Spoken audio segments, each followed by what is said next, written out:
नमस्कार, मी निकिता स्वागत करते तुमचं आपल्या एका नवीन व्हिडिओमध्ये।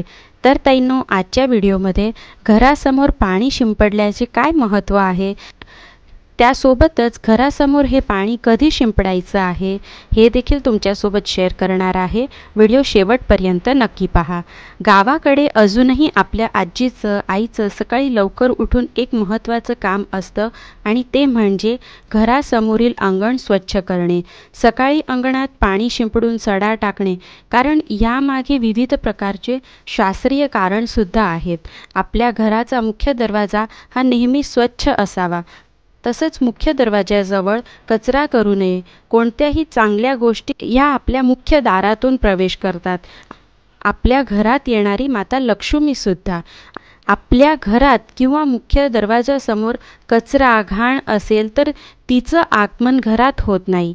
ज्या ठिकाणी अस्वच्छता असते तिथे माता लक्ष्मीचं आगमन होत नाही, तसंच त्या घराची प्रगती देखील होत नाही। म्हणून सकाळी लवकर उठून आंघोळ करून आपल्या घराचा मुख्य दरवाजा व उंबरठा स्वच्छ करणं गरजेचं आहे।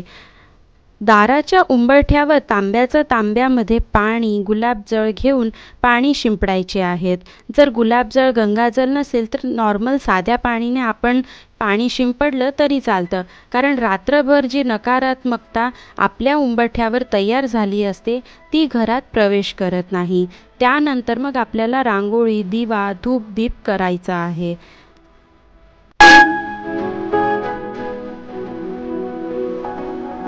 लग्नाच्या आधी आईचं व लग्नानंतर सासूआईंचं रुटीन बघते तर वर्षानुवर्षापासून ते हे रुटीन फॉलो करतात, त्यामुळे मी देखील हे दररोज आवर्जून करत असते। आपल्या घरातल्या समस्या अडचणी दूर होण्यात भरपूर मदत होते। ग्रहदोष, वास्तुदोष, गृहक्लेश असे सर्व समस्यांवर हा एक रामबाण उपाय आहे। सकाळी व संध्याकाळी 6:30 ते 7:30 दरम्यान माता लक्ष्मीचं आगमन आपल्या घरात होत असतं, त्यामुळे सकाळी 6:30 ते 7:30 मध्ये आपल्याला उंबरठ्यावर पाणी शिंपडायचं आहे। त्यानंतर मग आंघोळ झाल्यावर सडा, रांगोळी, पूजा करायची आहे। मी सकाळी उठल्यावर थोडं उंबरठ्यावर पाणी शिंपडून घेत असते, त्यानंतर मग घरातला संपूर्ण कचरा काढून घेते। पुन्हा मी उंबरठा आणि बाहेरचं जे पॅसेज आहे ते व्यवस्थित स्वच्छ पुसून घेते, त्यानंतर रांगोळी, पूजा करत असते। सुरुवातीला जे पाणी शिंपडत असते ते अगदी नकळत थोडं शिंपडून फक्त मग नंतर कचरा झाडू मारायचा असतो, त्यामुळे सुरुवातीला अगदी थोडं पाणी शिंपडून देत असते।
तर ताईंनो, तुम्हाला आजचा माझा व्हिडिओ कसा वाटला कमेंटमध्ये नक्की सांगा।